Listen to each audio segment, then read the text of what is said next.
Thank you, everyone. Our program is now ready to begin.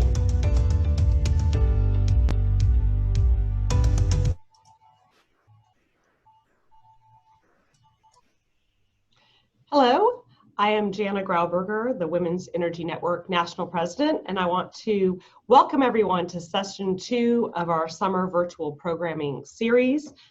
Thank you so much for attending. This is WIN National's first foray into virtual programming with this series, and you all have helped make it a really great success. Our first session in May attracted more than 300 registrants, and we have even more for today's program. So that's fantastic, and we appreciate your support. Following today's programming, we will be sending out and you will receive a survey, and we would like for you to give us additional thoughts about this summer series and suggestions for future programs as we continue on with virtual programming, probably permanently, I think as a great way to reach so many of our members across our different chapters. I want to thank our national sponsors, without whom WIN would not be able to put on this programming series or do a lot of things. So thank you to Deloitte, thank you Hunt Oil Company, thank you Opportune, thank you Shell, and thank you Vinson & Elkins. We appreciate your support of WIN, and it makes a big difference for the board and also for all of our members, so thank you. WIN has grown to more than 6,000 members. We have a network of 20 chapters that you can see here on the screen in the United States and in Mexico. Our chapter leaders in all of these chapters have already scheduled more than 30 virtual events that are occurring in the next few weeks to keep WIN members engaged, informed, and connected. So please go to the website. I think there's also a slide later in this presentation towards the end that shows some virtual events, but check those out. Most of them are open not only to one chapter, but to people across chapters, and many are available at no or at a very low cost. And we want to thank our WIN chapter leaders for all their efforts to get on board with virtual programming and to continue bringing great opportunities and learning events to our members. And then I would also like to thank the WIN National Board of Directors who are driving the strategic direction of our organization and have been working very hard during this time period, both with their planned work and also with plenty of unplanned work caused by all the events of the past few months. So thanks to them for their hard work. They include, as you see on the screen, Tara Meek, who is the president-elect, Anna Tallant, who is the treasurer, Andrea Tettleton, secretary, Mary Frances Edmonds, the chapter relations director, Tara Kirkman, who is in charge of marketing and communications, Christy Obafunwa, who is our membership director, Cara Byrne, our programs director, Katie Wilson, the sponsorship director, Sydney Barkus, who is our national conference director, and Erin McGee, who is the immediate past president. And with that, I'm going to turn it over to Cara Byrne, the National Programs Director, to introduce our fantastic and exciting presenter today. Cara? Thank you, Jana. I'm super excited to be here because not only are we welcoming back our amazing speaker from last time, but the feedback that we've gotten on this virtual programming is amazing. So with further ado, I would like to move to the introduction. So Jo Miller is an award-winning researcher and speaker. For more than 2 decades, she's been helping women around the world become the powerhouse leaders that they were meant to be. Her book, which is entitled Women of Influence, 9 Steps to Building Your Brand, Establish Your Legacy, and Thrive, was #1 best-selling new release on Amazon. It has sold more than 8,000 copies and is available on an audiobook. Jo grew up in Australia and has been celebrating life free from breast cancer since 2016, so congratulations on that. Today, Jo will inspire you to shift your mindset from doing to leading and to become a more strategic leader. She will also share an important life lesson learned from a puppy. I love them. They're my coworkers right now, Jo. So please give a warm welcome to Jo Miller.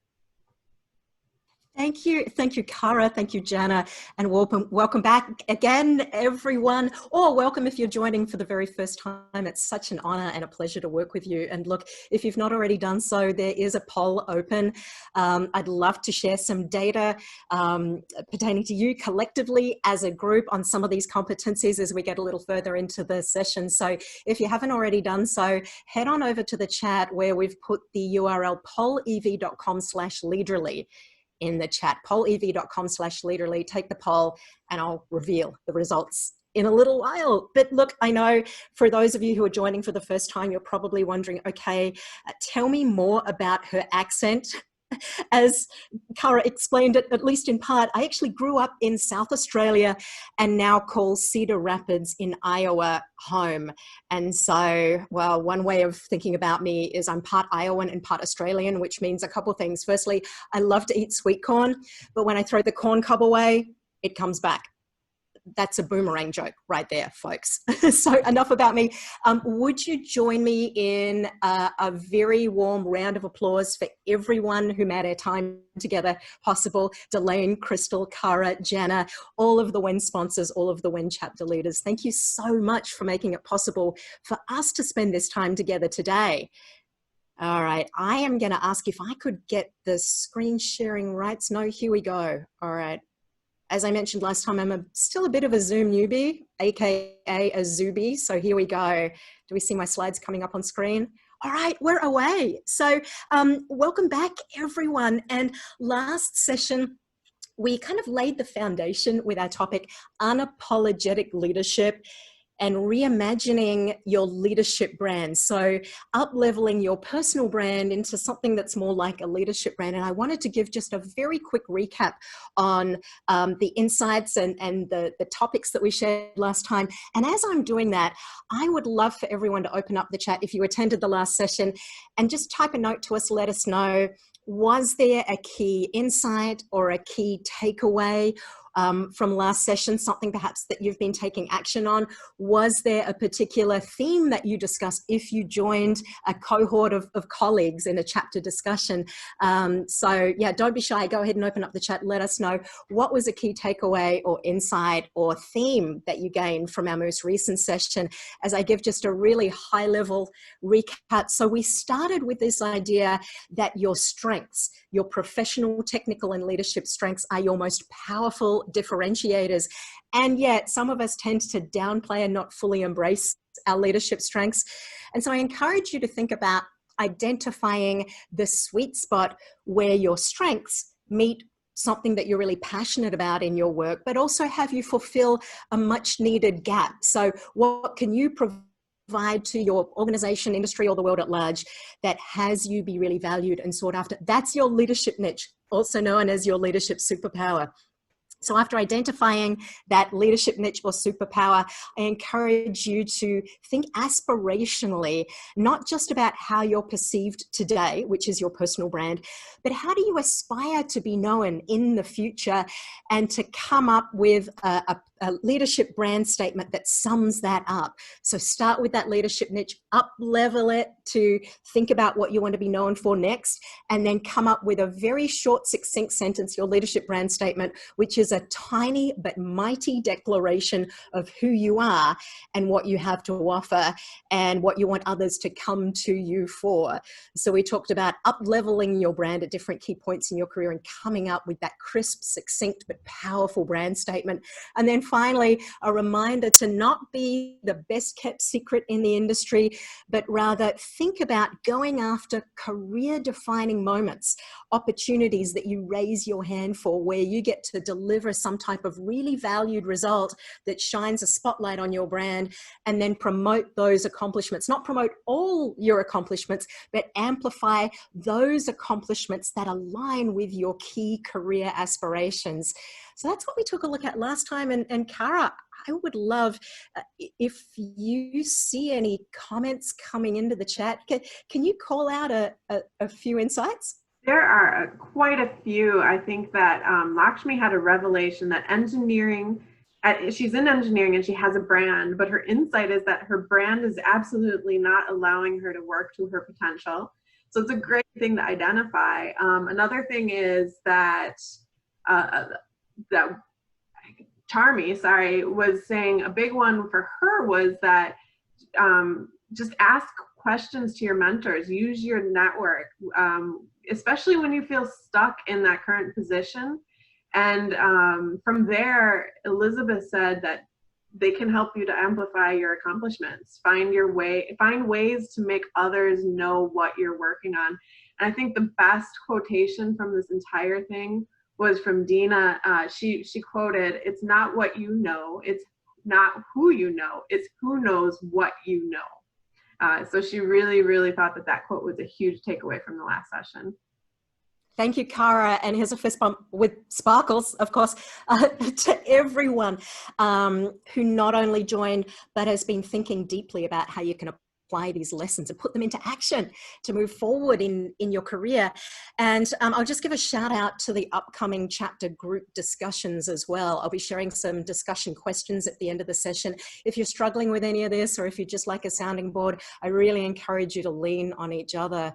But look, one of the key takeaways from last session was this idea of not becoming indispensable for the type of work that undersells you, that downplays your potential and your strengths and all that you're capable of. So we're going to build on that in our session today. Here's why this is super important right now. Look, with everything that's going on in the world, you know, we keep hearing that word unprecedented. I think that's largely an understatement with a global pandemic that we are still in the midst of, with the tragic death of George Floyd and the galvanizing of the Black Lives Matter movement and all the change that we're in the midst of right now. I will say there's never been a more important moment for you to think about this question: who am I as a leader? Really, what is that problem that you were built to solve, that leadership gap that you are ideally predisposed to fill? Because look, the world is in great need of leaders right now. The world needs your leadership right now, more so than ever before, probably in our collective historic lifetimes, right? And if you think about it, what your company needs from you and what your colleagues and your customers, community and family need from you has really changed dramatically in the last few months. And by the way, will continue to change. And so, look, there's really never been a more important time for us as leaders to adapt and rise up to meet this moment and to meet crises, to meet change head on and look for those leadership gaps that we can apply our unique strengths to go and fill. And by the way, this is no time for one size fits all leadership. So I have a favorite leadership video that I'm about to share with you, one that I think, that I like to think is the perfect metaphor for this idea that now is no time for being anything other than your authentic leadership self. The title of the video is The World's Worst Sheepdog, The World's Worst Sheepdog. And it's about a little sheepdog called Nelson. What is a sheepdog? A sheepdog, I'm sure you know. It's a dog that's very popular in Australia, very common. They partner closely with a farmer to move a flock of sheep from point A to point B, from where they are to safety or to food or sometimes even to become food. But they partner with a farmer. They're incredibly smart. They're very, very hardworking. And yet, when I came across this video, it was called The World's Worst Sheepdog. You'll see why in a moment.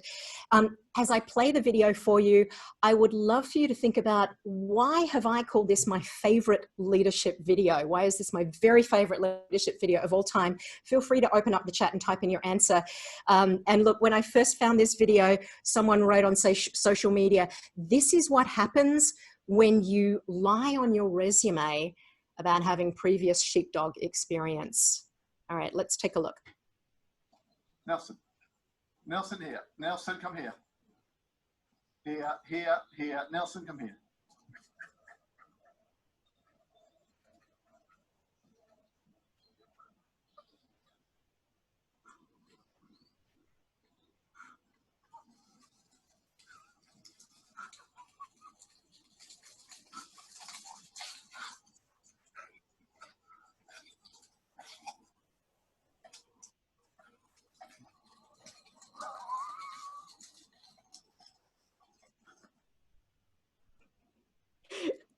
All right. Hopefully you're all able to get the idea there. Why do you think this is my favorite leadership video? Go ahead and open up the chat.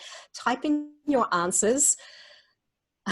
All right. And I'm seeing some different interpretations. Delane said, poor Nelson. Wendy said, work less. Or maybe that was a response to my last question. Elsa said, that is so funny. Thanks. I definitely agree. All right, let me share with you why this is one of my favorite leadership videos of all time. Oh, here we go. All right, and Jennifer has said running hard but going nowhere. Amber said people will follow you. And Roberta said, if you don't use your unique skills, you might lead people astray. All right, lots of different interpretations there. Let me go ahead and share mine with you. So here's what I see. Nelson is definitely not the world's worst sheepdog, possibly one of the best, because he's being the type of leader that people are excited to follow, right? In our last session, I shared that one of my favorite pieces of data that I dug up while researching for my book was this idea that authentic leaders have happier followers. And, you know, the video was a little choppy. What you probably couldn't see was the expression of pure joy and excitement, if there's such a thing, on that little dog's face. He was leading with excitement and engagement, and, you know, the sheep just couldn't help but follow. So remember, of course, authentic leaders definitely have happier followers. But what I also notice is that he's also disrupting and redefining what it means to be a sheepdog, right? Nelson doesn't look like all the sheepdogs that have come before him, right? He's doing it in a different way, in his own style. And this can be true of you at times in your career as well. There are going to be times when you bring a style of leadership that is very different than everything that you see around you, than the style of leadership you see, you know, up above you in your industry and organization, or that's gone before you in your company. And I want you to be unafraid to bring your full, authentic leadership strengths to the table. Do not be afraid to disrupt and redefine what it means to be a leader in your world. So look, I think that Nelson has what it takes to be quite a remarkable leader, with one caveat: if he can only figure out where the heck he is going. Yep. Right? And so claiming your value starts with understanding where your power comes from. And one of the greatest favors you can do for yourself is to understand your authentic leadership style and strengths and unapologetically unleash those strengths, right? Own your leadership strengths. You do you, which, by the way, someone recently pointed out to me about a week ago. That is a really cringeworthy pun about sheep. You do you. Cringeworthy, I know. You do you. Own your leadership strengths. So after our last session, many of you went to the resources page and grabbed the 100 Leadership Qualities worksheet. And look, if you've not already done that, I highly encourage doing so. If you don't know what your top 3 leadership strengths are, go ahead and text the word influencer to 33777. You'll get the resources, the slides, this and a bunch of other worksheets to help you on your leadership journey. Full disclosure, it'll also sign you up for my newsletter to stay in touch, which I'd be honored to do. But use this worksheet of 100 leadership qualities that have come from my interacting with groups very similar to all of you and curating what they told me were their leadership strengths. And this worksheet will lead you through understanding what are your top 3 leadership strengths. If you don't know what those are today, or if you are fairly certain of what your strengths are, but maybe want a refresher and see if there's anything that you're missing. So again, text influencer to 33777 to understand and unapologetically unleash your signature leadership strengths. One of the favorite quotes I shared in our last session from Dr. Rohini Anand is one that I'll come back and reflect on again today. It's be authentic about your own leadership style. Don't fight it. Don't try and change it, but own it, communicate it, put a brand on it, and put a value on it. So own your strengths, unapologetically unleash those leadership strengths. And in today's session, what we're going to talk about is taking that very aspirational leadership brand that you designed for yourself and coming up with some really concrete ways that you can shift your mindset and behavior to start to really live up to and demonstrate that brand to the world at large. So own it, communicate it, put a brand on it, and put a value on it. Now, one of the most important settings where you get to demonstrate who you are as a leader and all that you bring to the table is when you're working in groups and in teams. However, the nature of those teams has been changing. And the McKinsey and Company did a study where they discovered that 84% of US employees now are matrixed to some extent, meaning that they work on multiple different teams every single day. So I want you to think about whether that is your current reality. Are you working on multiple teams every single day? If so, could you just open up the chat and type in the word yes? Are you working with and collaborating with teams of teams, working across organizations? All right, I see many of you saying yes. All right, here's something else that McKinsey and Company found. They also discovered that teams are more rapidly forming and disbanding than ever before. So think about whether that has been your recent or current reality. Are you working on teams that are undergoing that rapid churn of formation and unforming? If so, type the word yup into the chat. Go ahead and type yup into the chat if you're noticing that rapid churn in team makeup. What all of this means, I see lots of yups, yup, coming in. What all of this means is that the skill of being able to influence without authority or lead without position or title is one of the most important and relevant leadership skills that we need in today's workforce. As a friend of mine likes to say, if you can learn to lead without positional power, you are set for life. All right, go ahead and type the words heck yeah into the chat if you'd like to be set for life. Type heck yeah into the chat. I can see a bunch of you saying heck yeah. That's the case. All right, so let's talk about what it takes to be that person who's leading with or without the recognized authority of a leadership or a management title. And in the rest of our time together, we're going to talk about 5 key shifts that you can make to increase your capacity to influence without authority, to lead when you're not necessarily the person in charge. And so think about all of the skills and the competencies and success factors that got you to where you are today. Well, here's the thing. Those might not necessarily be the success factors that are going to get you to your next leadership level, right? And if you insist on holding on to your present day success factors too tightly, gripping those too tightly, you might actually derail. As someone once said, what got you here won't get you there. And so in the rest of our time together, I'm going to be sharing 5 critical shifts that you can make from doing to leading in order to let go of some of those early success factors, the 5 critical shifts that may help you unleash greater impact as a leader. And as I go through the 5, I do urge you to listen for which one of these 5 is going to be the most important one for you to implement, to put into practice in order to reach your next leadership milestone. All right, the 5 key shifts to move your mindset and behavior from doing to leading, also known as the shift list. You ready for the first one? All right, here it comes. It's shifting from tactician to strategist. It's moving from tactician to strategist. Now, I know that many of you have gotten this feedback at some point in your career.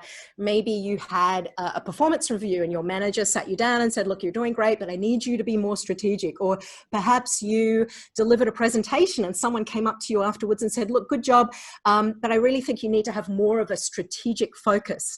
It's something that we probably have all heard at some point in our career. And yet, what does it really mean? How do you go from being reactive and tactical to thinking and operating more strategically? And is it even possible to do when you don't have anyone to delegate to, when you don't have anyone reporting to you? Well, I shared these questions, and in search of answers, I spoke to a number of very seasoned strategic leaders to understand what is strategy, what does it mean to be strategic? And one of those leaders was Ellie Humphrey from Medtronic. And at the time of our conversation, Ellie was the Vice President of Global Strategy with Medtronic, traveling the world to work with Medtronic's top leadership team to formulate and execute their company-wide strategy.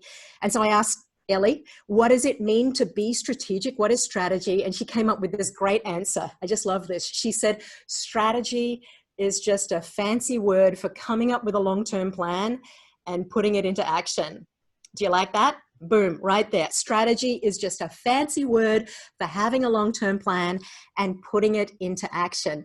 So we kind of demystify what strategy is right here. If you think about, if you are thinking ahead in a future-focused way, if you're identifying your long-term goal or your future vision, and you're coming up with a set of milestones, a plan, and you're moving toward that plan and checking off the milestones, well, right there, you are being strategic.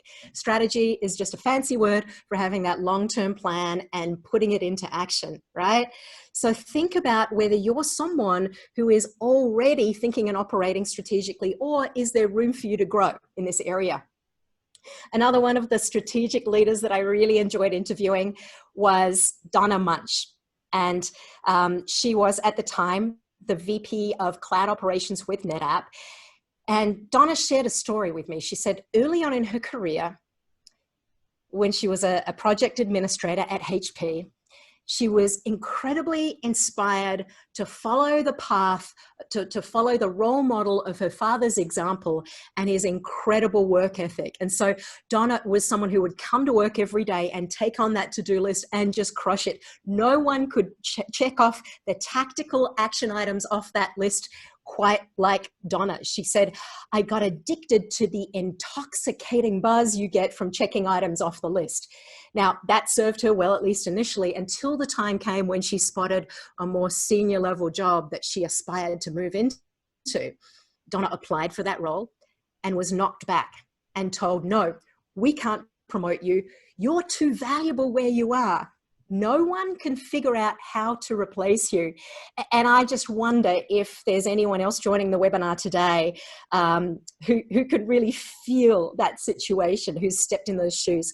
And so Donna's big aha moment was that her get it done mentality as the go-to person and the only one who knew how to do certain things got in her way of moving ahead. She said, I couldn't step out of my role to take on new opportunities. That moment was her awakening, her aha moment, when she realized that she'd built the brand of being the ultimate tactician. And if we go back to last session, we talked about scaling up your brand to grow your career. And so Donna went from being the ultimate tactician to focusing more on strategy, became known as a strategist. And once she started to do that, her career started to move, and she got the opportunity to manage a team and then teams of teams, and ultimately grew from strategist to being what she calls an enabler, a leader of very large organizations who would come up with that future focused vision, but then step back and enable her people to go out and fulfill that strategy and that vision. So her branding journey was ultimate tactician to strategist to being an enabler. Think about how that might look for you in your career as you think about moving from tactician to strategist. So I am going to go ahead now and share the results of the poll. I'm going to have to go ahead and just bear with me a moment, switch to my other screen. Here we go. All right, I think I'm able to pull it up here. Just bear with me one moment. Thanks everyone who went ahead and, okay, let's try that one more time. New share. Told you I was a bit of a zooby here, didn't I? All right, here we go. Hopefully this is coming up in just a moment. Here we go. All right, how are you currently spending your time? Thanks to everyone who took the initiative to fill in the poll. All right. Technology is my best friend. Sorry to interrupt. For some reason, it's not coming up. All right. Sorry about that, folks. All All right, I'm going to just look up to my other screen. Isn't technology marvelous until all of a sudden it's not? The question I asked you was, how are you currently spending your time? Is it mostly tactical? And 16% of you said yes. 11% of you, only 11% of you said mostly strategic. Look at that. We've got the bulk of our group right there in the middle, a mix of both. 62% said you're being a mix of tactical and strategic. And then finally, there was 10% of you who said, what the heck does it mean to be strategic anyway? Hopefully we've cleared that up for you right now. Thanks, everyone. Hey, Joe, there's a great comment. Somebody said, you know what, they've been there, they understand that, but they were able to break out by making major changes. So hopefully that's something you're going to go over in the next 4 steps as you start going through stuff. So yeah. Absolutely, and congratulations to the person that's been in that role and was able to kind of bust out and break free. And I would love, if you wouldn't mind, so we can all learn from your hard-won experience, open up the chat and let us know, you know, what did you do to break free? How were you able to move from being the ultimate tactician to growing as a leader and having people perceive you as such? So thanks everyone for taking the poll. And look, for those of you who are mostly tactical, of course, listen up for ways to shift to being a bit more strategic. Those of you who are a mix of both, of course, be on the lookout for ways to shift even more so toward being a strategist. And look, congratulations to those 11% who said you're mostly strategic. If that's the case, as we're going through this section of the presentation, I would love to hear some examples from you of how you do that. Plus, I encourage you to look out for anything you can do to be even more so of a strategic leader. All right, thanks again for doing the poll. Let's go back to my PowerPoint here. All right, here we go. Are you seeing these up on screen? Okay, so in my conversation with Donna Munch, she shared a terrific tool that I would love to share with you for moving your mindset and your actions and behaviors from tactician to strategist. Here's how it goes.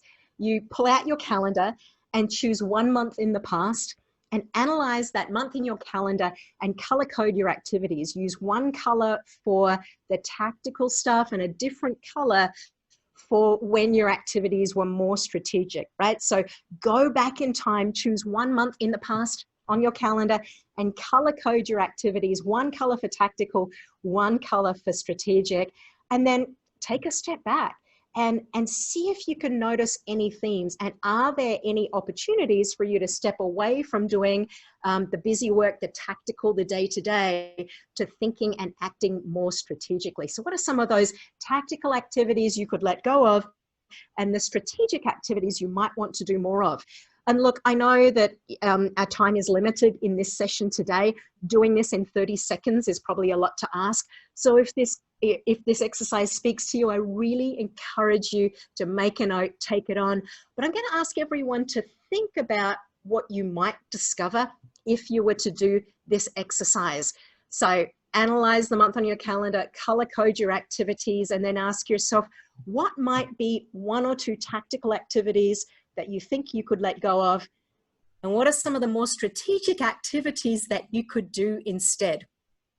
I'll really give you just about 30 seconds to think that through. Open up the chat, type in your answer. What are some tactical activities to step away from?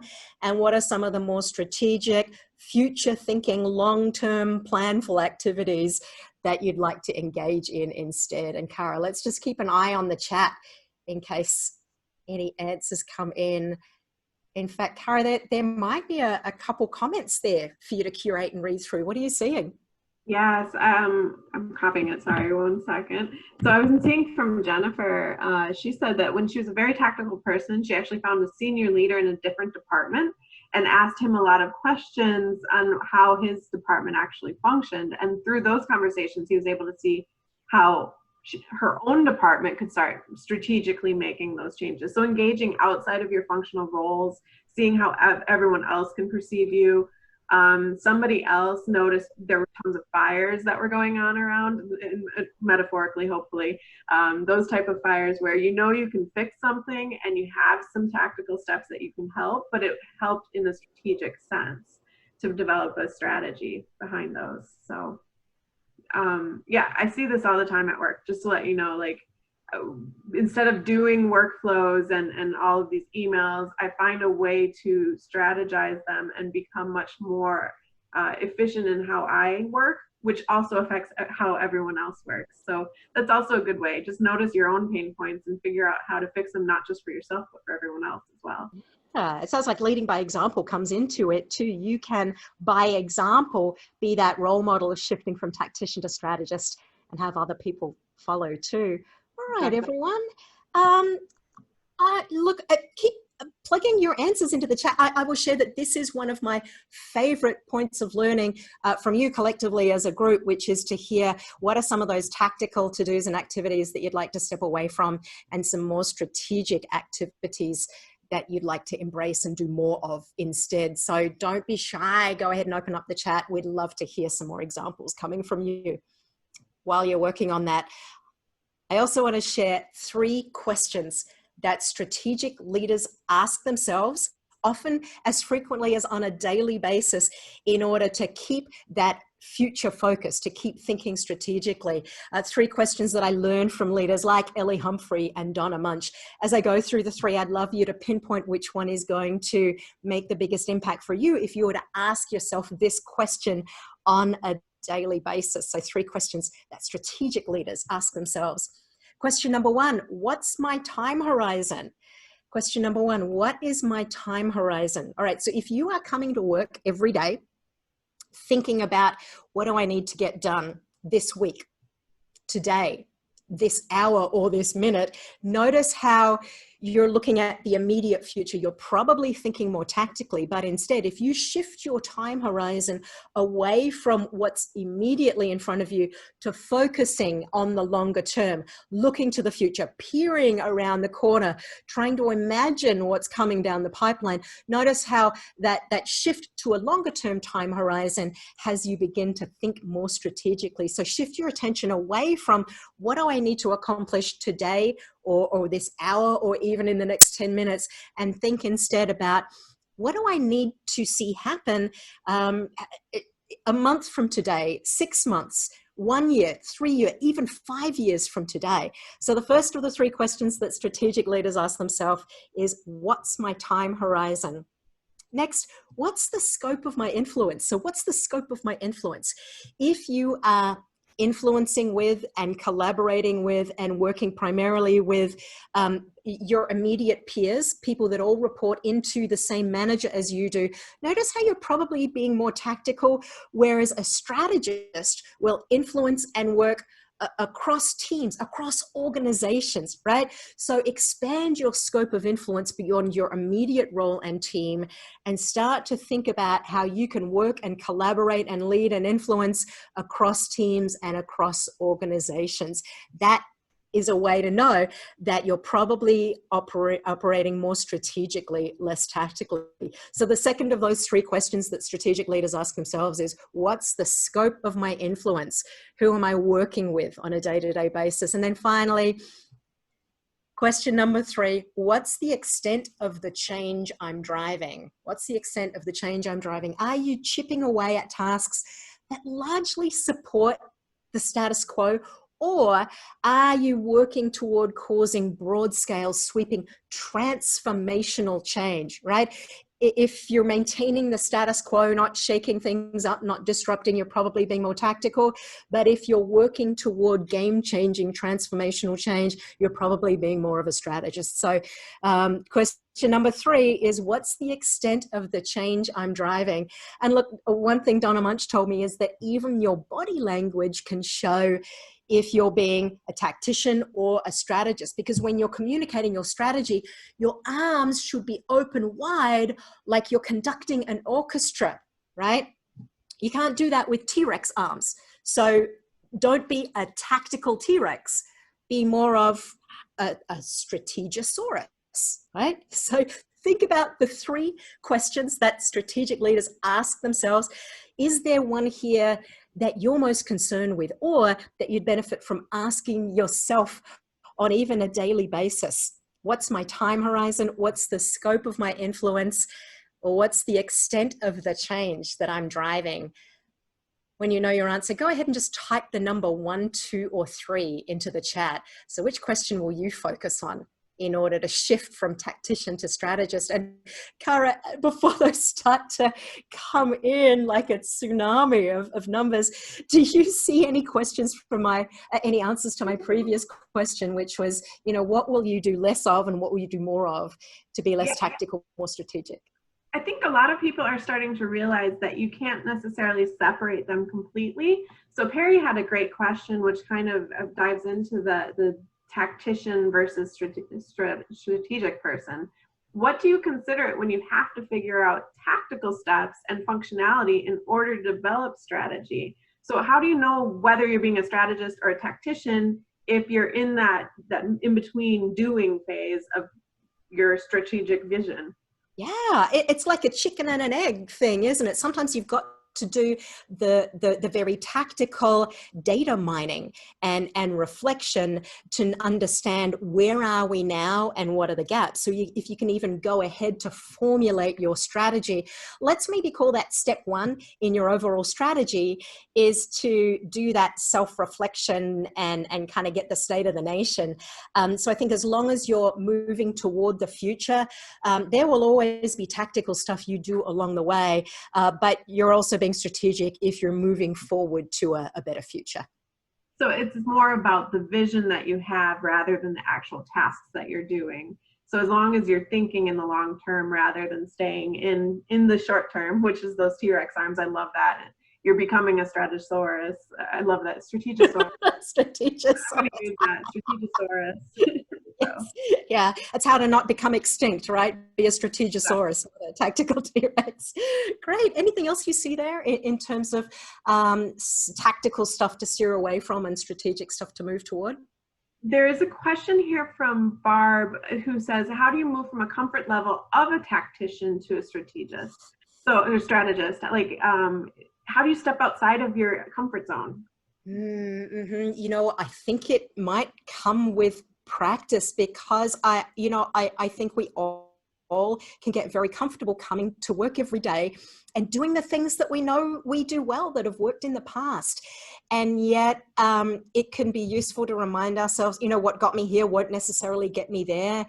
And I think creating that daily focus for yourself to make sure, yes, you're doing the tasks that honor what needs to happen today, but also spending a little bit of time in that strategic thinking, it is a great way to start to become a little more comfortable taking that leap. And we'll talk a bit more about risk taking as we get further. Yeah, there's a question by Emily too that said, she goes, she constantly asks herself, just because I can do this, should I be doing this? And find yourself doing the tactician stuff over and over, that kind of pulls you back up to that strategic vision if you're asking yourself that question constantly. I love that mantra. Just because I can, does it mean I really should? All right, great. And I think that might be a quote from Jurassic Park, right? To keep going with the dinosaur theme here. Who knew? All right, so make a note of which of these questions you'd like to focus on. And actually, Cara, do you see, kind of browsing our very unscientific poll here, do you see one that stands out above all others? I really think what it is that a lot of people are trying to figure out where they are. So there was one that said, sometimes to offload what you're doing as a tactician, you need to create the tools so that others can do it themselves, so that you can have the time to focus in on that. So it's not necessarily that you can just drop everything right away, but you can move on to, you can empower others to do it as well. And that's also part of being a great leader, right? I think Shauna said that in the queue. So yeah, I love that. Talk about thinking in a future focused way. That is absolutely something that we're going to address, probably coming up in the very next step. So look, I see a lot of people saying number 3 is their focus. What's the extent of change that I'm driving? And a small handful of number 1 and number 2. So look, there's one more thing that you can do. And I heard about this so frequently when I interviewed very seasoned strategic leaders. And it's this: give yourself the gift of time just to think, right? Give yourself that unstructured, creative, future-focused strategic thinking time. Drop it on your calendar, but give yourself time just to think. I'm actually really interested in hearing from anyone that currently does this.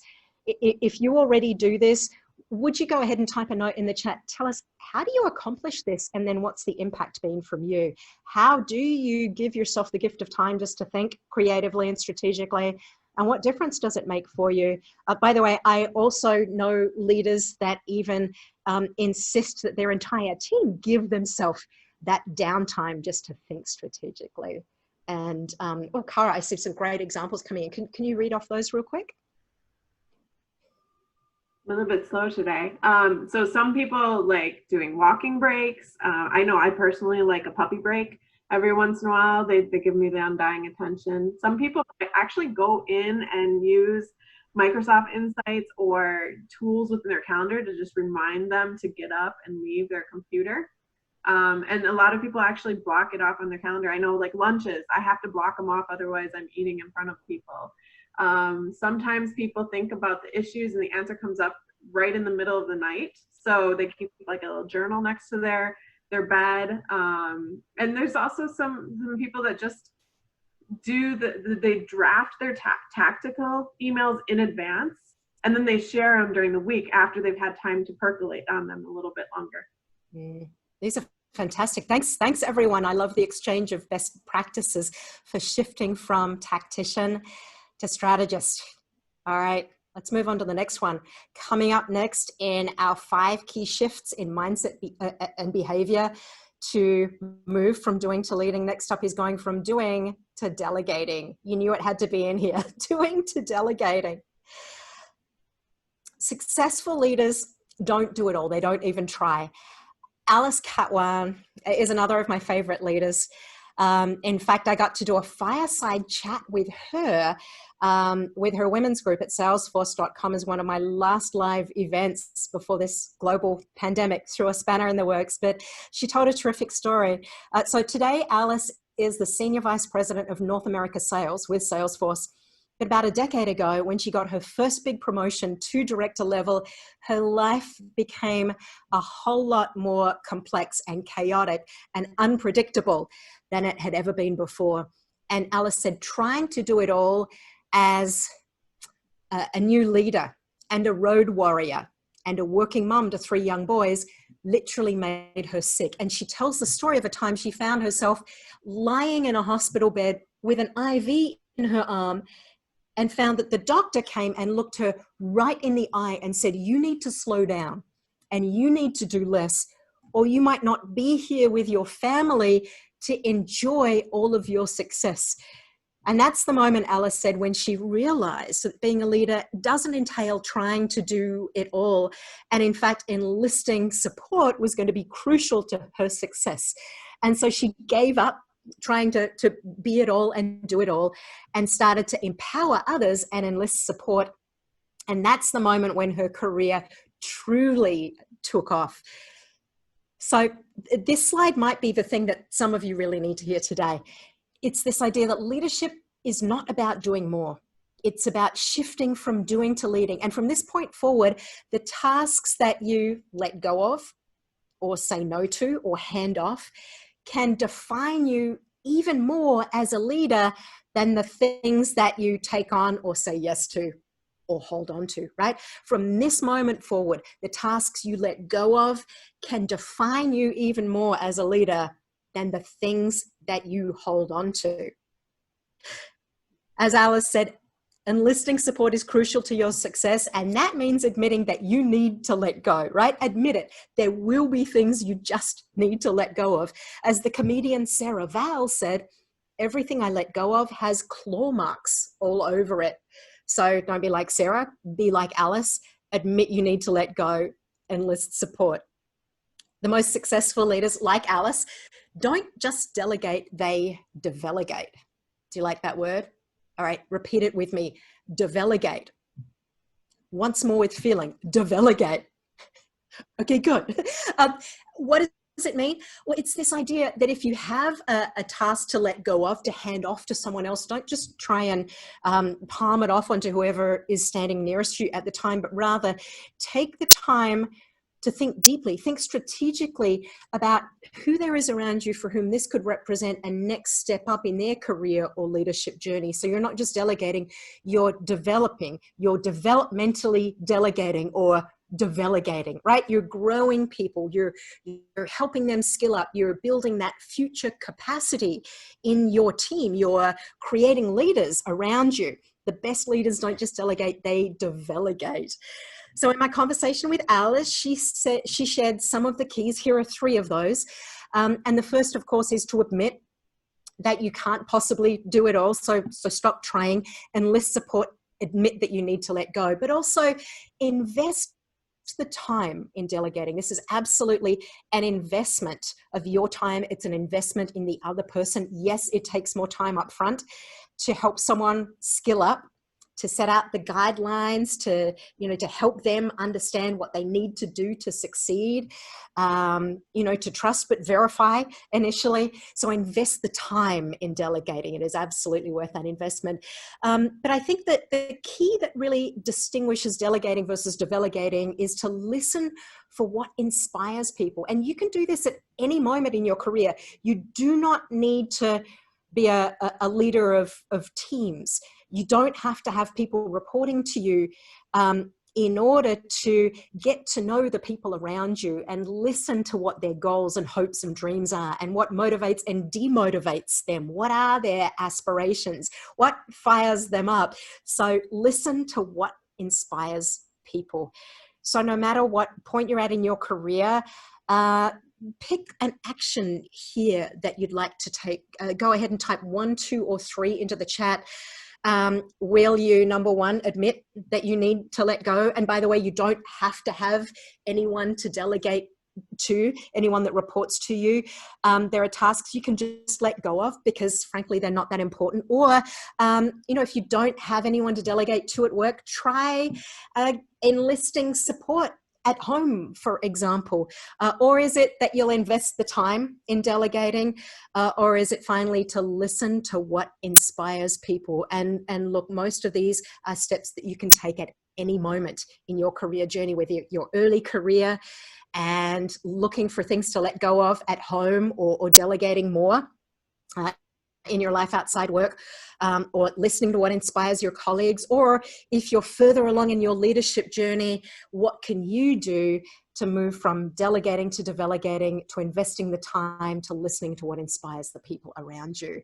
It's interesting. I see a whole range of numbers. We've got some 2s, we've got some 3s. And look, some of you on the webinar today will be masterful and very seasoned delegators. If that's you, we would love to hear from you. So what's your number 1 tip for effectively delegating? If you are comfortable doing this, if you've got some real depth of experience, go ahead and type your note into the chat. Tell us, what is your top tip for moving from doing to delegating? How can we be a more effective delegator? Cara, I see at least 1 that's come in. You want to share that with us as a group?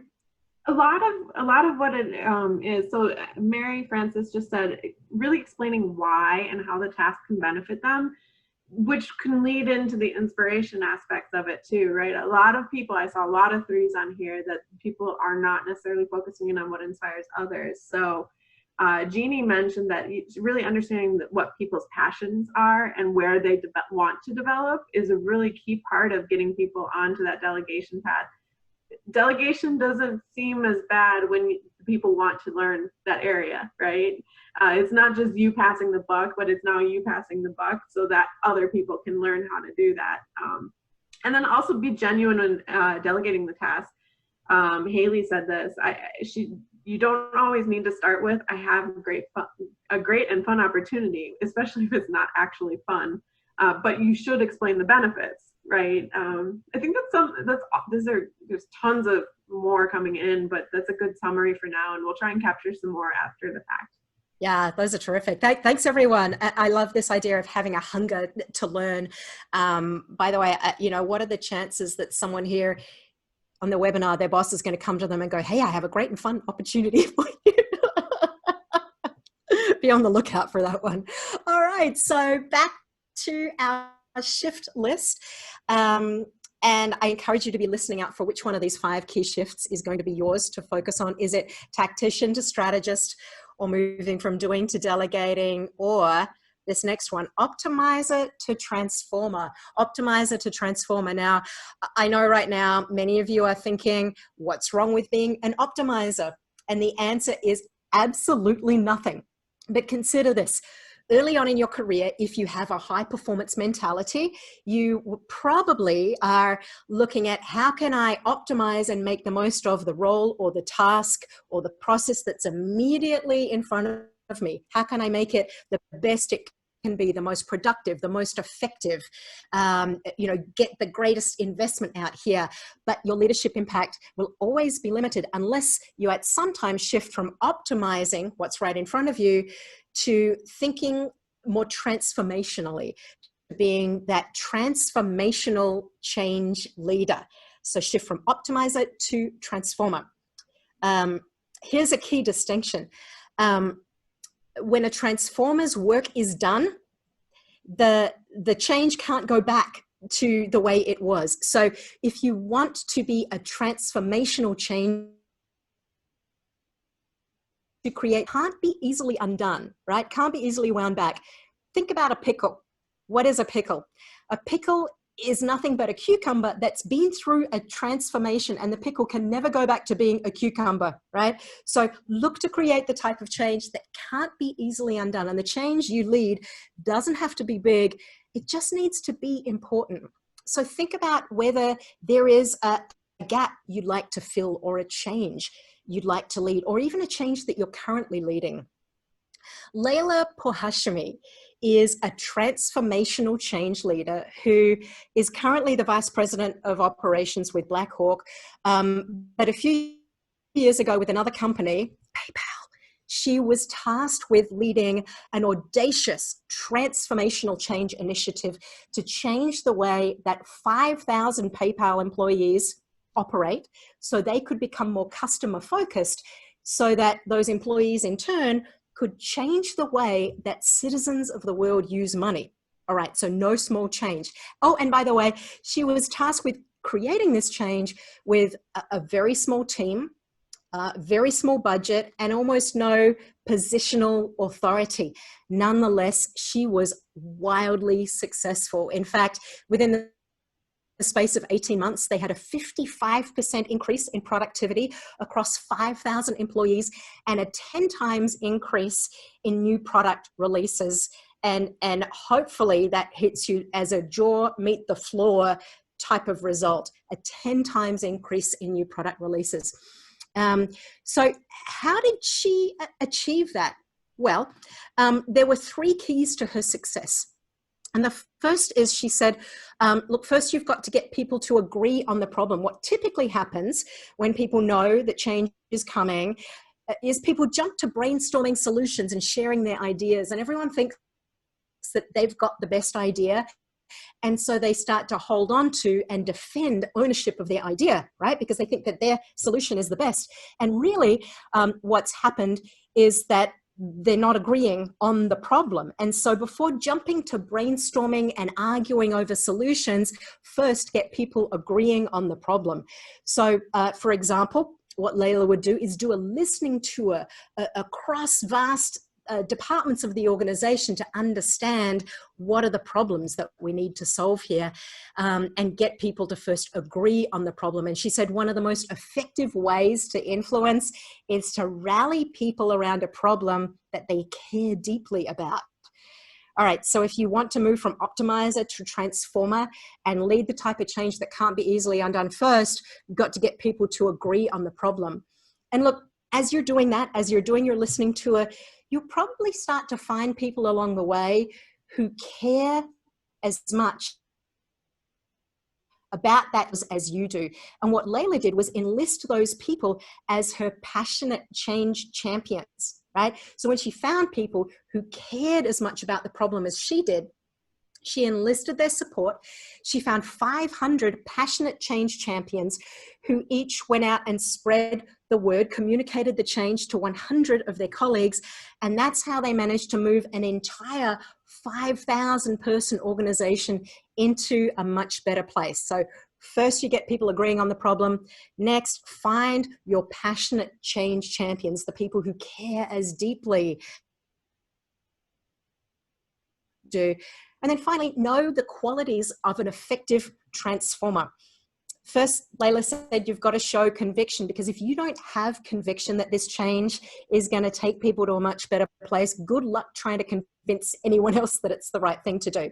So you've got to have conviction. Next, you've also got to have passion, because when you communicate with passion, your energy becomes infectious. Remember Nelson, right? People want to follow you. So you've also got to have passion. But finally, the best change leaders, the best transformers also have empathy, because as a transformer, you're probably already thinking 10 everyone else is. And we can tend to forget that most people can find change disruptive, unsettling, maybe even scary, threatening. And so when you have empathy, you want to meet people where they're at and step them through what's going to change and kind of walk with them every step along the way so that they can see and be a part of getting to that end result. So show conviction and passion and empathy. And if you can demonstrate those qualities, Layla says, you'll probably lead a lot of change and probably be wildly successful. She also says, look, if you way about the change you're trying to lead, find a different change to work on. So I want you to think about, is there a change that you're currently leading or one that you'd like to see happen? So what is the change that you'd like to create? Open up the chat, the chat field, type in your note, let us know the change that you're leading or considering impacting. And then also, again, type in 1, 2, or 3. Which one of these 3 areas will you focus on? First, agree on the problem. Second, find people who care as deeply as you do. Or is it to demonstrate conviction and passion and empathy? Oh, Cara, I see lots of people typing number 2. It's about enlisting your change champions. I like this. People are definitely, I would say yes. Everyone's focusing in on 2, or a lot of people are, but there's a lot of 1s and 3s too. I think this is a great area that you can make your impact, right? Because maybe your company is really good at like maybe all agreeing on the problem, but you can't come up with a solution. So this is a place where you can kind of separate yourself to make that impact overall within your organization, and maybe set yourself apart from your colleagues. Yeah, absolutely. Set yourself apart as you move from optimizer to transformer. And I saw one example from Lakshmi of the change that she's either leading or hoping to lead, developing the coherent cloud and data storage strategy. That's great, Lakshmi. I love how clear you are on the change, the transformation. No, and some of the people are leveraging this to step outside of their own comfort zones too. So Sabrine said she would like to lead the reprogramming of how they operate a major pipeline. Even though she doesn't have the technical expertise, why not step into it in a supported environment? So I think that's great. Yeah, that's great. Keep thinking, everyone, about the change that you would like to be in the world. All right, so back to our list. We're moving from tactician to strategist, doing to delegating, optimizer to transformer. Next up, from order taker to rule breaker. From order taker to rule breaker. Because look, you know, early on in our careers, you know, we tend to earn the good graces of our boss by doing what we're asked to and never coloring outside the lines of our job description, always doing what our boss tells us. But of course, your leadership impact will always be limited unless you at some point make the shift from being an order taker to being more of a rule breaker and a risk taker. And so your risk profile might shift and change at certain points in your career. So if you're early on in your leadership journey, think about taking the types of risks or breaking rules that are what I would call, you know, career risks and career rules. So early on, you want to take the type of risks that impact your own future career. For example, maybe you take on a global role or move to a different geographic region, or, you know, speak up and speak truth to power, or perhaps, you know, volunteer or accept a role that brings with it the possibility that you might fail and derail. And so early on in your career, you want to develop an appetite for risk taking and rule breaking by taking career risks. And then what we tend to see is, as you start to grow in your career, you start to move from career risk taking to more business risk taking, taking risks on behalf of the business that you're a part of. But as Nora Denzel likes to say, if you don't take risks, you'll probably always work for someone who does. So keep that in mind. Holly Meidel is a very practiced risk taker. She's the Vice President of Risk Services with Ascension Healthcare. And you might think that someone who's in a risk management role is risk averse. Well, nothing could be further from the truth. She's a very practiced risk taker who says, in our current global economy, companies need risk takers and need rule breakers. Right? In fact, Holly goes so far as to, when she's reading resumes for job applicants, she looks for examples of rule breaking and risk taking in the people she hires into her team. Earlier on in her career, when she was a rising star in the world of risk management, Holly did something that was unprecedented. She decided that the most important next move away from her career to go spend time at home with her young family. And people said, you can't do that. That's never been done before. You'll completely derail. You'll never step back onto the leadership track. And yet Holly knew in her heart what she needed to do. So she left the career track to spend time with her kids when they were young.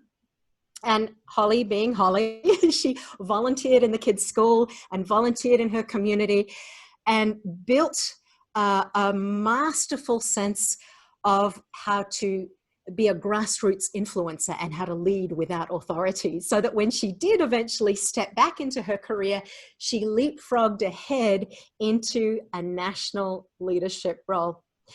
So when I asked Holly about how to be an effective rule breaker and risk taker, she shared with me what she calls the 3 rules for rule breakers. And before I share these with you, I want you to think of a rule you're currently considering breaking, or a risk that you're weighing up whether to take. And to the extent you feel comfortable, I would love if you would just open up the chat panel and type in, what is that rule that you'd like to break, or the risk that you're considering taking. While we wait for those answers to come in, I'll share with you Holly's 3 rules for rule breakers, 3 rules to consider every time you're wanting to either take a risk or break a rule. The first is to not risk a lot for a little. So don't risk a lot for a little. Number 2, don't risk more than you can afford to lose. And then finally, number 3, consider the odds or the potential consequences. Don't risk a lot for a little. Don't risk more than you can afford to lose. And then consider the odds or the potential consequences. Great rules to use if you're bellying up to the blackjack table at a Vegas casino, but also really useful rules to run through anytime you're considering breaking a rule or taking a risk. So think about that rule that you'd like to break, or that risk that you're considering taking, and just think through and apply these 3 rules for rule breakers and use those to give yourself a go or a no-go decision. All right, still looking for your examples. Sorry, do you see any coming in? Yeah, we do. So a lot of people, I think this is with the times that we're in, right? There's both Xana and Imahi really, really want to take a risk and possibly jumping back either into full-time work or working from home specifically. But we do have a couple of questions here. I think a lot of people, this is a topic where they're a little bit uncomfortable, right? Because we're used to working within the rules. So I have 2 questions, if you don't mind. The first one was from Miranda, who is like, how do you break the rules without coming across as being difficult and challenging your boss?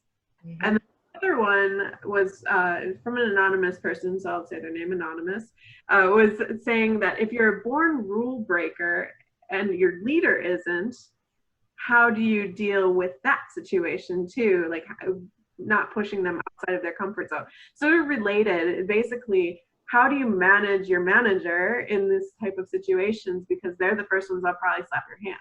Yeah, right. I feel like this whole area of managing upward could be like a whole other webinar for another day and time. But I would point you to rule number 3, consider the odds or the potential consequences. So think through the consequences of taking that risk or breaking that rule when your manager might be more risk averse.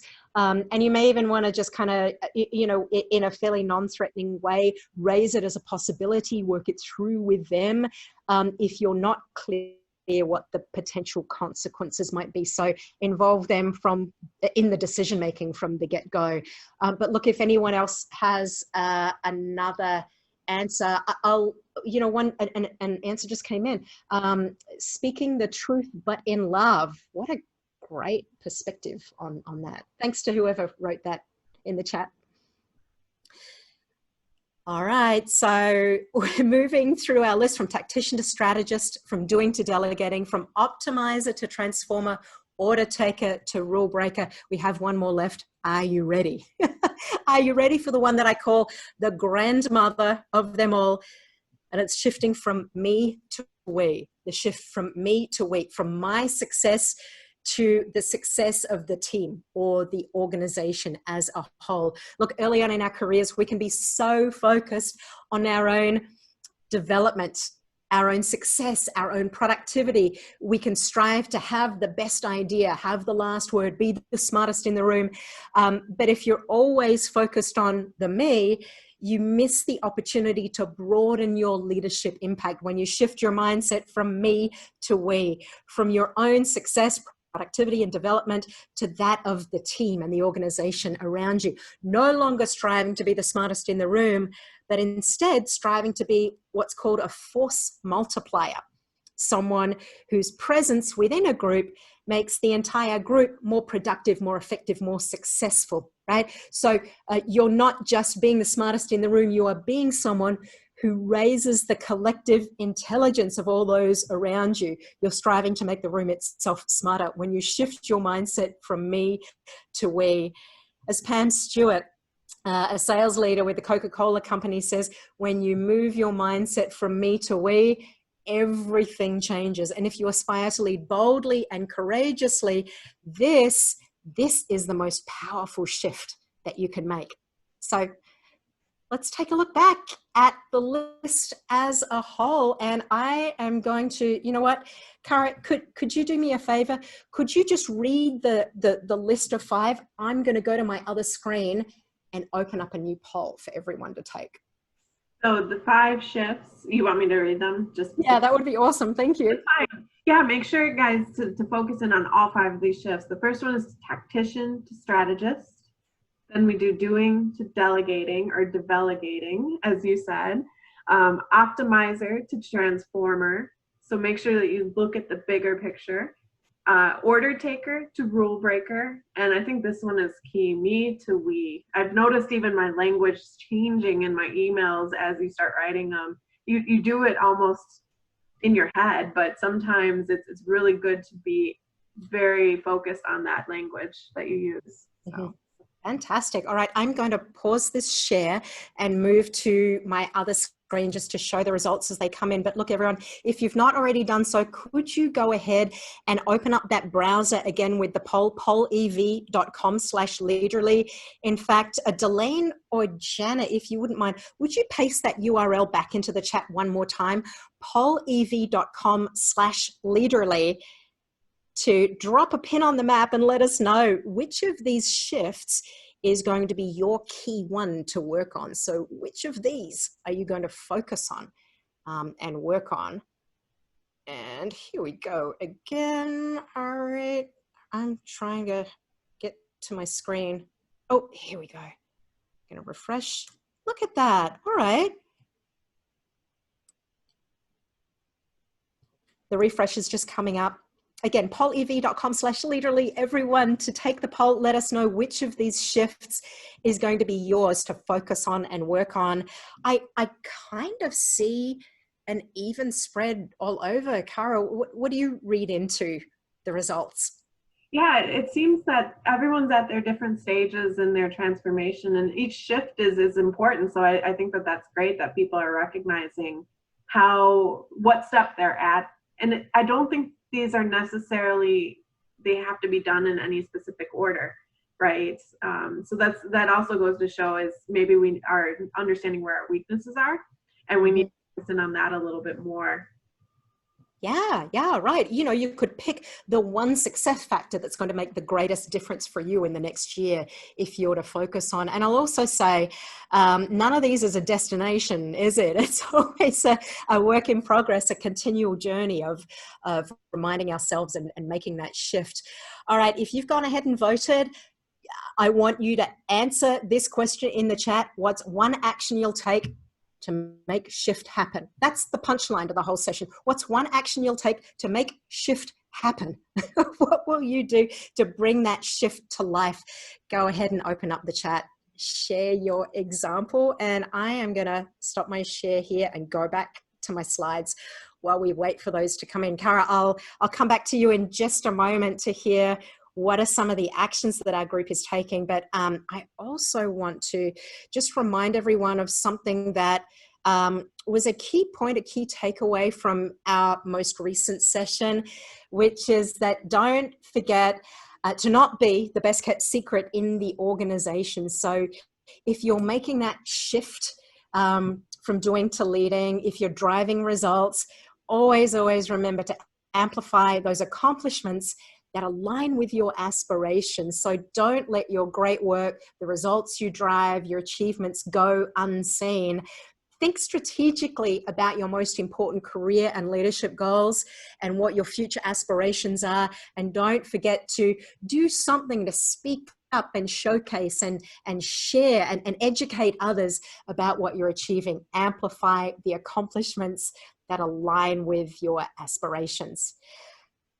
All right, so we're gonna go to Q&A now. Cara, if you've seen questions come in, we could also hear some of the actions that people are going to work on and take away as well. I think there's some great actions in here. Of course, a lot of people are loving the start delegating. That is a huge one. I've seen it multiple times here. Enlist the others around the organization to support the change that they're proposing. So that whole amplification, the more people who ask for it, the more it becomes important within the organization. A lot of people are scheduling time within their calendars, and a lot of people are taking a little bit of a break and saying, wait, is this something that's actually a strategic point of view, or is it falling more into that tactical realm without that long-term vision? So a lot of great suggestions here. There's so many. A lot of people are saying, should I be doing this? And just setting aside time in their calendar. So I do have a couple of questions that are specific to this topic. How can you, Lakshmi asked, how can you make the shift from me to we without minimizing your impacts and contributions? One of her key sites from the last session was to be more vocal about the accomplishments. So. Oh, what a great one. We're sort of marrying these two concepts that can seem like they're in competition, like amplifying my leadership strengths, stepping up, showcasing who I am, but at the same time, shifting from me to we.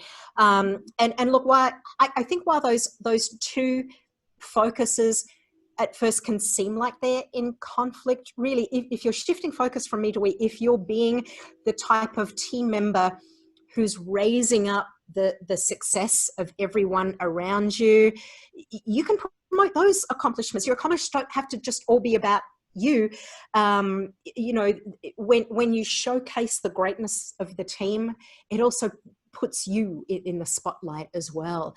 So why not do both? Shift from me to we, and then amplify the accomplishments of the we, and you'll absolutely stand out and show up as a leader along the way. Cara, does that resonate for you? It does. I know when I was an individual contributor, that's something that I really struggled with. I was actually told at one point in time, you will not be a people leader or a team leader until people ask you to be their manager. And I thought, who what colleague ever asks for you to be their manager? But what it ended up being is it was a shift in my mindset, that it became part of the team doing the process and making those achievements together. And once I started shifting from that, people actually, even now from that old team, are trying to apply into roles that I have open because they found that it was fun to work with me or with a person like that. And so sometimes you find some of your biggest cheerleaders and people who will be loyal to you just because you speak up for them just as much as you speak up for the team. I love that. The power of shifting from me to we to also accelerate your own career because you're lifting others up as well. What a great example, Cara. Thanks for sharing that. By the way, I've got the slide up on screen with all of the resources you can access, the slides, the bonus materials, checklists, etc. There's a free chapter of the book that relates to our last session. You'll get my newsletter, and I'm also giving away a couple Kindle editions of the book. So text influencer to 33777. I'm going to stop sharing here for a moment while we go on with Q&A though, Cara. What else is coming in? We have a great one from Elsa, and it's timely because of the all of the attention that we've had lately in the news. It seems that women and minorities are more likely to be penalized for taking risks when compared to men. Do you find this to be true, or how can we navigate especially in the energy industry, navigate this a little bit? What are some tips and tricks around that? Yeah, thank you for bringing that up. My experience of reviewing the literature is that, yes, in some organizations, the culture will kind of squash you down if you step out, take a risk, ask for a raise, promotion, these types of things. And it's also the same about promoting accomplishments. One of what I've found the most powerful remedies for this is that if you do, as a woman or minority, find yourself in that position of leadership and influence, use it to shift the culture by not only normalizing promoting accomplishments, but also normalize risk taking.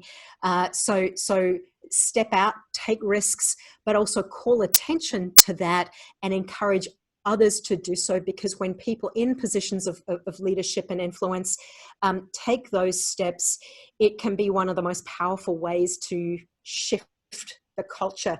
If you're not yet at that point in your leadership journey, find a mentor or find a role model leader and explain the situation to them and coach them. Lead your leaders, manage upward, and coach them to be that role model and encourager of others to take risks. So it just becomes normal and seen that women and minorities will, do this and be rewarded, not penalized. I think that's perfect. The coaching upwards, but also the lifting as you rise. So one of the former When Houston presidents actually said that quite often when she was on panels, is make sure that when you are climbing that ladder of success, that you are also looking behind you and you're not leaving an earthquake of tidal waves. Instead, you're clearing the way for others to be able to make their way up that ladder as well. Yeah, don't climb the ladder, kick it away and let it land on someone, right? Lift others up as you go. All right. So we have one more question here that I would like to ask. So how do you have a conversation with superior about your passions and interests without asking for a promotion? Not a direct boss, but maybe a 1-over-1 or someone like that. Because a lot of times those passions and interests are blocked, right? Because they're not necessarily part of that role. So what's your thoughts on this, Joe? Okay, so how do you have conversations about your passions and interests without asking directly for a promotion? I think one thing to do is just to notice when the moment's right.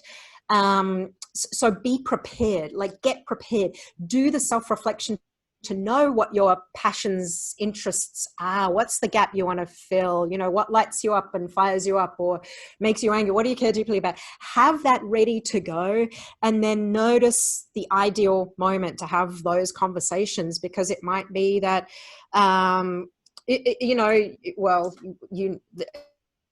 we're not having water cooler moments as much anymore, but notice the opening in a conversation and be ready to go, and just seize those moments to educate people. I think for a leader to have to hear what your passions and interests are, it is, you know, possibly even a more interesting and thought-provoking conversation than someone coming to them and asking for a promotion. So I just say be prepared and don't be shy.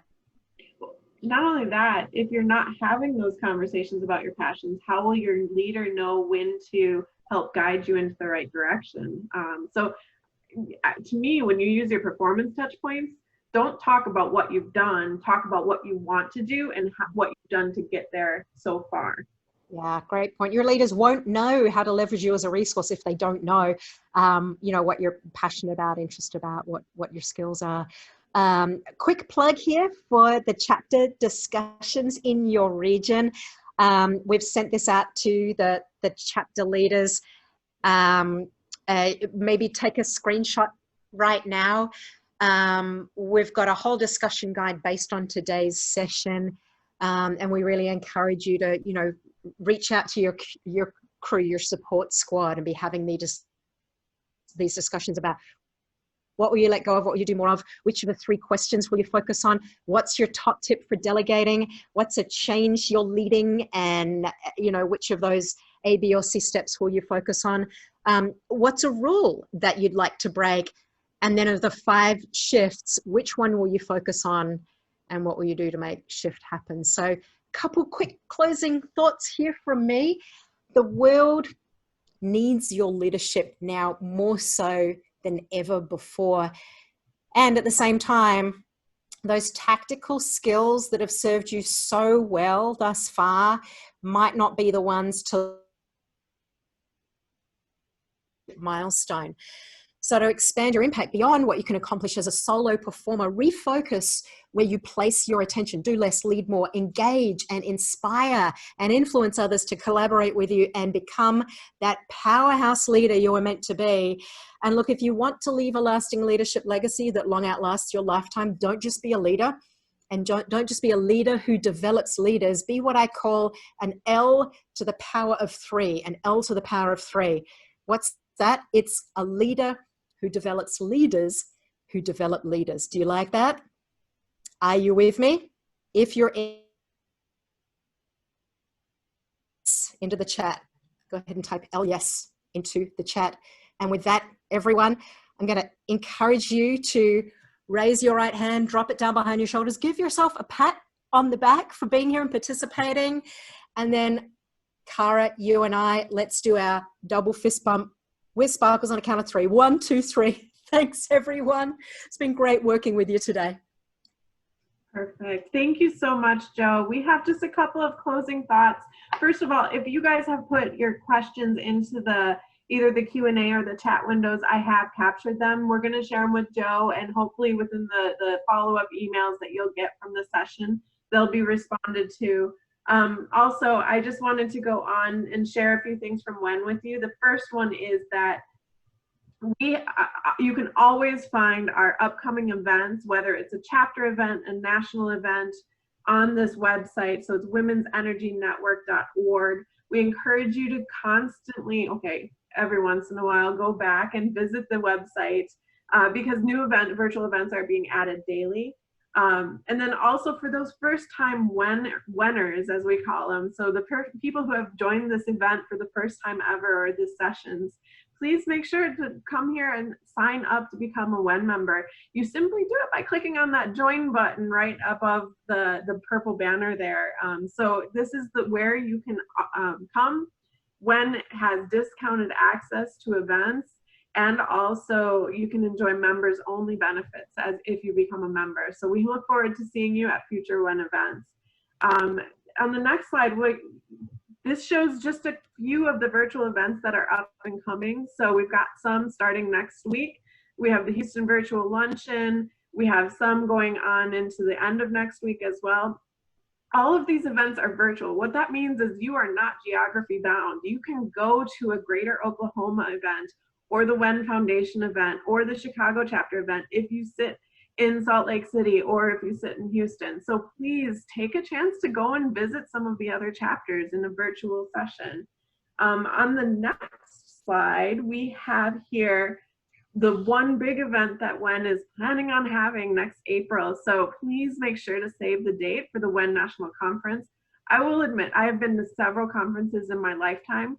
The WEN conference was by far one of the best conferences. It focuses on leadership, it focuses on technical skills. So please make sure to come. It will be in Fort Worth, Texas next April, and registration will open in fall. And lastly, but not least, please make sure to connect with our social media. We do invite you to participate in the post-event survey. All of that is going to come directly to me. I'm going to set up our next series of programming, hopefully in the fall timeframe. And from there, we take serious all of your inputs for improvement and for ideas for the next type of event. So with that, please everyone, thank you. Have a wonderful day and be safe.